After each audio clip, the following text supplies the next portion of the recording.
नमस्कार, आप सभी का स्वागत है नेक्स्ट बैंकर पे। आज का जो वीडियो है वो बहुत ही खास है क्योंकि ये जो क्वेश्चन है ये प्री में और मेंस में दोनों में आता है और ये नंबर गेनिंग क्वेश्चन होता है। मतलब इसको आप नहीं छोड़ सकते हैं और इस पे ज़्यादा समय भी नहीं दे सकते हैं। तो चलिए देखते हैं कि किस तरह से इसको जल्दी से टैकल किया जाए, कम समय में ज़्यादा क्वेश्चन अटेम्प्ट किया जाए। तो देखिए, सबसे पहले मैं आपको एक चीज़ बताना चाहूँगा कि इसमें एक साइन होता है, उसको रट लीजिए, बहुत ज़्यादा काम आता है। और रट लीजिए, फिर क्वेश्चन पे जब आप लगाएंगे तब आपको समझ में आएगा कि ये मैंने क्यों रटने के लिए कहा। समझिए, आपको क्वेश्चन लगाना ही नहीं पड़ेगा, बिना लगाए ही आपका आंसर आएगा एक्यूरेसी के साथ। तो ये आपके सामने वो साइन है जिसको अगर आप रट लेंगे तो समझिए आपका 80% क्वाड्रेटिक इक्वेशन सॉल्व हो गया। अब देखिए, साइन क्या है, प्लस प्लस, इसका क्या वैल्यू आएगा, माइनस माइनस। फिर अगला साइन क्या है, प्लस माइनस, इसका वैल्यू आएगा माइनस प्लस। फिर अगला साइन है माइनस माइनस, इसका वैल्यू होगा प्लस माइनस। ये है माइनस प्लस, इसका होगा प्लस प्लस।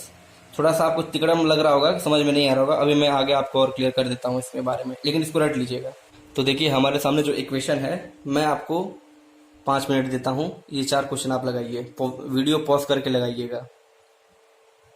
चलिए, इसको मैं अब सॉल्व करता हूँ। इस क्वेश्चन को सॉल्व करने की ज़रूरत ही नहीं है, नंबर देखना ही नहीं है। बस आपको ध्यान रखना है कि जो राइट हैंड साइड पे अगर दोनों वैल्यू अगर माइनस में रहा तो आपका आंसर क्या होगा, सी एंड डी। सीधे आपको टिक करना है सी एंड डी। कुछ भी नंबर हो, कैसा भी नंबर हो, ये देखिए यहाँ पर माइनस है, सीधे सी एन डी। यहाँ है माइनस, सीधे सी एन डी। यहाँ माइनस है, सीधे सी एन डी। चारों का आंसर हो गया सी एन डी। 1 सेकंड नहीं लगा। और आप यकीन मानिए, ये इस बार के IBPS PO मेंस जब मैं दिया हूँ और IBPS RRB PO मेंस दिया हूँ, लगभग शायद ये दोनों में आया था या किसी एक में तो आया था, ये मुझे श्योर है। और 2 या 3 मार्क्स का आया था ये। और मैं देख के इतना खुश हो गया कि मेंस में ऐसा आ गया। प्री में तो आता ही आता है दोस्तों। सोचिए कि मेंस में मेरा ये नंबर फ्री में मिल गया और टाइम भी नहीं लगा, तो सोचिए कितना ज़्यादा इंपॉर्टेंट है ये ट्रिक। अब देखिए, जो अगला क्वेश्चन है इसको भी आपको मैं टाइम देता हूँ, 2 मिनट में लगा दीजिए। अब देखिए, इसको मैं समझाता हूँ। अब देखिए क्या है, यहाँ पे मैं साइन लिखा हूँ। आप क्वेश्चन के नंबर को मत देखिए, बस आप साइन देखिए। ये क्वेश्चन साइन से लगने वाला क्वेश्चन है। अब देखिए, यहाँ साइन क्या है, माइनस प्लस।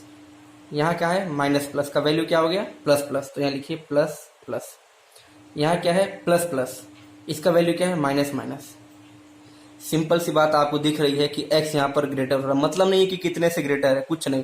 सिंपल से यहाँ पर आंसर क्या होगा, x is greater than y। Answer सीधे, क्वेश्चन छूना ही नहीं है। साइन से आपका पूरा काम खत्म। अब अगले क्वेश्चन की ओर आते हैं। यहाँ भी देखिए प्लस प्लस है, प्लस प्लस का वैल्यू होगा माइनस माइनस। यहाँ पर है माइनस प्लस, माइनस प्लस का है प्लस प्लस। साफ साफ आपको दिख रहा है। ये भले 0.1 से भी अगर ग्रेटर है तो भी ये ग्रेटर ही हुआ। तो सिंपल से क्या है, y is greater than x। Answer देख रहे हैं कितने झटके से बिना क्वेश्चन को छुए ये लग जा रहा है आपका। और यकीन मानिए, अगर ऐसा एक क्वेश्चन भी फंसता है तो आपका टाइम तो सेव हुआ ना। ये मत सोचिए कि 5 ऐसे आएंगे, 5 ऐसे नहीं आएंगे।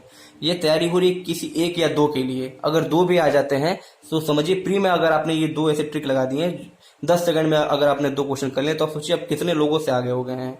तो ये मत सोचिए कि ये 5 ऐसे आएंगे, लेकिन नहीं, ऐसे क्वेश्चन आते हैं। जिसने भी प्री या मेंस दिया है उनको जरूर मालूम होगा कि ये वाले क्वेश्चन आते हैं, एक आध क्वेश्चन जरूर आते हैं। तो आई होप मैं जो आपको समझाना चाह रहा था वो आपको समझ में आया होगा और इसको इम्प्लीमेंट करिएगा, आपको बहुत ज़्यादा फायदा होगा। और देखिए, यकीन मानिए, जैसे ये डॉट डॉट होता है ना, ये डॉट डॉट मिलके ही आपको मेंस तक ले जाते हैं। जरूरी नहीं है कि आपको एक ही चीज आपको आना चाहिए, आपको सब कुछ आना चाहिए। उसके बाद ही आप मेन से बड़े आराम से निकाल लेंगे। ये मत सोचिए कि बस एक चीज आएगा तो मेरा काम होगा। नहीं, आपको जुगाड़ भी आना चाहिए, ट्रिक भी आना चाहिए, बेसिक्स भी आनी चाहिए, सब कुछ आना चाहिए, तभी आपका मेंस बड़े आराम से निकलेगा। और प्री तो वैसे ही निकल जाएगा, लेकिन ये सब आना चाहिए। ये मत सोचिए कि एक चीज करके मेरा सब हो जाएगा, ऐसा नहीं होता है, दिक्कत होता है। तो आप प्रयास करिएगा कि हर चीज सीखने के लिए, और खुले दिमाग से सीखिएगा हर चीज को वेलकम।